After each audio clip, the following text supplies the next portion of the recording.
Olá, queridos irmãos. Hoje, dia 16 de março, quinta-feira. Nós estamos reunidos em nome do Pai, do Filho e do Espírito Santo. Amém. Vinde, Espírito Santo, enchei os corações dos vossos fiéis e acendei neles o fogo do vosso amor. Enviai, Senhor, o vosso Espírito, e tudo será criado, e renovareis a face da terra. Oremos. Ó Deus, que instruístes os corações dos vossos fiéis, com a luz do Espírito Santo, fazei que apreciemos retamente todas as coisas, segundo o mesmo Espírito, e gozemos sempre de sua consolação, por Jesus Cristo, Senhor nosso. Amém. Ave Maria, cheia de graça, o Senhor é convosco. Bendita sois vós entre as mulheres, e bendito é o fruto do vosso ventre, Jesus.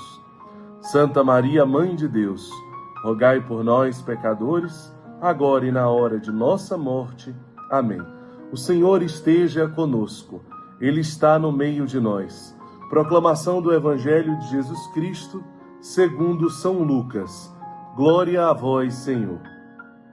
Jesus estava expulsando um demônio que era mudo. Quando o demônio saiu, o mudo começou a falar, e as multidões ficaram admiradas. Mas alguns disseram: é por Belzebu, o príncipe dos demônios, que ele expulsa os demônios. Outros, para tentar Jesus, pediam-lhe um sinal do céu. Jesus disse-lhes: todo reino dividido contra si mesmo será destruído, e cairá uma casa por cima da outra. Ora, se até Satanás está dividido contra si mesmo, como poderá sobreviver o seu reino? Contudo, se é pelo dedo de Deus que eu expulso os demônios, então chegou para vós o reino de Deus.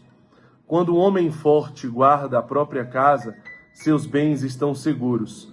Mas quando chega um homem mais forte do que ele, vence-o e reparte o que roubou. Palavra da salvação, glória a vós, Senhor. Queridos irmãos, hoje o Evangelho nos mostra que Jesus expulsa um demônio. Mas acontece algo extraordinário. Acontece algo inacreditável. Jesus expulsa um demônio, mas algumas pessoas, elas dizem que Jesus está expulsando um demônio pela força do demônio. Quer dizer, é inacreditável, né? Quando uma pessoa de fato não quer acreditar em Deus e na sua obra, de fato é impossível Deus conseguir se revelar e se manifestar para um coração duro, né? É incrível o tamanho do absurdo, né? Então, nós precisamos ter muito cuidado para, em alguns momentos, em algumas ocasiões, nós não estarmos nos colocando no lugar dessas pessoas, com esse olhar absurdo de julgamento ou de cobrança do próprio Deus ou da obra de Deus. Então, aquela pessoa, ela faz o bem, você pode ver os frutos extraordinários através do ministério dela, através do serviço dela, ofertado a Deus e à igreja, mas você tem as suas ressalvas. Você ainda não acredita se realmente é de Deus. Meu Deus, mas o que você quer mais? O que você quer mais para entender que se trata de uma obra de... Não, eu ainda não vou me lançar por completo. Não, eu ainda não acredito inteiramente. Eu estou ainda observando. Eu estou ainda fazendo os meus julgamentos. Eu estou ainda levantando as minhas críticas. Eu ainda não vou me entregar completamente, com todo o meu coração, com toda a minha vida, com toda a minha alma, porque eu tenho as minhas barreiras, os meus bloqueios. Eu não sei se é Deus mesmo quem está conduzindo essa obra. Eu não sei mesmo se é Deus quem está realizando tudo isso. É exatamente o que acontece no Evangelho de hoje. Jesus expulsa um demônio e algumas pessoas dizem que ele está expulsando um demônio pela força de um demônio. Mas é contraditório, é um absurdo, né? Então, aquela obra, ela está realizando prodígios. Ela está realizando coisas maravilhosas para o reino dos céus, para a salvação das almas, para o bem dos homens, para aliviar o sofrimento dos pobres. Mas então, mesmo assim, eu tenho minhas dúvidas e as minhas ressalvas se eu vou me lançar de verdade. Porque eu não tenho certeza se é uma obra de Deus. Sempre, infelizmente, vão existir pessoas assim, que sempre vão estar sob o julgamento, que sempre vão estar sobre as críticas, né? Vão ser aquelas pessoas que, infelizmente, vão estar lutando contra Deus. Então, nós devemos ter muito cuidado para não estarmos lutando contra Deus. O que significa lutar contra Deus? Significa resistir à sua vontade, resistir ao seu chamado. Muitas vezes por conta do orgulho, da soberba, da vaidade, do egoísmo, da indiferença, né? Então não vou me lançar na evangelização, ser feliz por completo. Então não vou me lançar na comunidade por completo. Eu não vou me lançar nesse carisma, nessa vocação por completo, porque eu tenho as minhas dúvidas. Mas isso é demoníaco. Isso sim é demoníaco. Porque você está lutando contra Deus. Você está numa queda de braço contra o próprio Deus, sem saber. Mas na história da humanidade sempre foi assim. Na história da igreja foi assim. Santos foram perseguidos. A igreja foi perseguida. Papas foram perseguidos.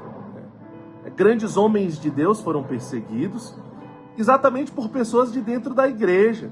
Então nós devemos ter muito cuidado de não sermos essas pessoas de dentro da igreja que estamos lutando contra Deus e contra a sua vontade. E como é que eu posso estar fazendo isso? A minha omissão pode ser um primeiro passo para estar lutando contra Deus e contra a sua vontade. Eu não me lançar inteiramente no chamado e na voz de Deus, nesta comunidade, nesta vocação, neste carisma, pode ser eu estar lutando contra Deus e contra a sua vontade. E eu posso estar arrastando muitas outras pessoas para esta mesma omissão. Porque eu nunca vou sozinho para o céu, eu sempre vou levar uma multidão comigo. Mas eu também nunca vou sozinho para o inferno, eu sempre vou levar uma multidão inteira comigo. Então, na verdade, não se trata apenas de uma decisão minha pessoal. Nós devemos ter muito cuidado ainda, redobrado, triplicado, porque isso afeta outras pessoas. Isso afeta a vida e a caminhada de outras pessoas, né? Os meus questionamentos, a minha omissão, o meu não me lançar inteiramente nesta obra, isso repercute na vida de outras pessoas que também não irão se lançar, pessoas que seriam arrastadas por mim para Deus. E hoje, infelizmente, são arrastadas para a omissão, são arrastadas para a indiferença, são arrastadas para o egoísmo, para o orgulho, para a vaidade. E pior, às vezes, em alguns casos, onde até mesmo não apenas a omissão, mas eu também externalizo as minhas críticas, os meus julgamentos, e assim eu vou levantando desânimo e desânimo e desânimo. Porque muitas vezes em lugares inadequados, em momentos inadequados, eu quero dar as minhas opiniões e as minhas sugestões para a igreja, para a paróquia, que o pároco deveria fazer isso, que o papa deveria, que o bispo deveria, que o conselho da comunidade deveria, que o setor deveria, que a comunidade deveria. Então, em lugares inadequados, em momentos inadequados, eu externo as minhas insatisfações, que não vão gerar fruto nenhum, mas que vão gerar desânimo, que vão gerar cansaço, que vão gerar mornidão, que vão gerar frieza, que vão gerar tibieza, que vão gerar apatia. Mas, por exemplo, se eu faço as minhas sugestões junto com o conselho, na capela, em oração, tudo muda. Eu não estou mais lutando contra Deus. Eu não estou mais numa queda de braço contra Deus e contra a sua vontade. Devemos ter muito cuidado com aquilo que nós não falamos e com aquilo que nós falamos, com aquilo que nós não fazemos e com aquilo que nós fazemos. Nós devemos tomar muito cuidado para não nos tornarmos pessoas piores do que o que nós éramos antes de conhecer o Evangelho. Porque vejam, essas pessoas, os fariseus, os doutores da lei, aqueles que julgam, que condenam, que perseguem Jesus, são aqueles que conhecem as leis, são aqueles que conhecem a palavra de Deus. Então se torna um pecado muito mais grave, porque daí você está lutando contra Deus, você está numa queda de braço contra Deus. Muito melhor seria se eu nunca tivesse conhecido o Evangelho e eu fosse alguém que ainda precisava ser evangelizado, porque pelo menos eu não seria uma pessoa que estaria lutando contra Deus. Então nós devemos ter muito cuidado para não nos tornarmos pessoas piores do que nós éramos antes de conhecer o Evangelho. Pessoas que geram divisões, pessoas que geram apatias, pessoas que geram mornidão, frieza, né? cansaço nas outras. As pessoas aqui no Evangelho, elas querem sinais. Não está bom o que Deus já mostrou. Não está bom todos os sinais que já foram manifestados pela graça e pela misericórdia de Deus. Elas querem mais e elas exigem mais, mas os seus sinais não serão postos em prova.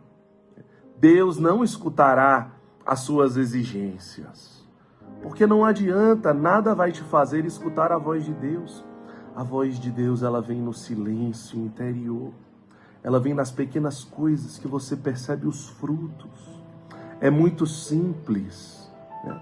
Você pode agora, nesse Palavra Encarnada, perceber algo novo, mas para você perceber algo novo, precisa ter humildade. Quando não tem humildade, não se escuta a voz de Deus. Você termina esse Palavra Encarnada da mesma forma que você começou, ou talvez até pior de como você começou. Por quê? Porque sem humildade a obra de Deus não acontece. Porque sem humildade você não consegue perceber a manifestação de Deus. E quando você tem acesso à palavra de Deus, como você está tendo agora, mas você não tem humildade para acolhê-la e para permitir que ela gere frutos em você, infelizmente você se torna uma pessoa pior do que antes de clicar aqui e começar a assistir o Palavra Encarnada. É assim. É isso que a igreja fala. Se você tem acesso à palavra de Deus, mas você não permite que essa palavra te transforme, te gere uma pessoa melhor, infelizmente você não vai conseguir permanecer como você era antes de ter acesso a essa palavra. Ou você se torna melhor, ou você se torna pior. E então, qual é a sua decisão no dia de hoje? Que Deus nos abençoe em nome do Pai, do Filho e do Espírito Santo. Amém.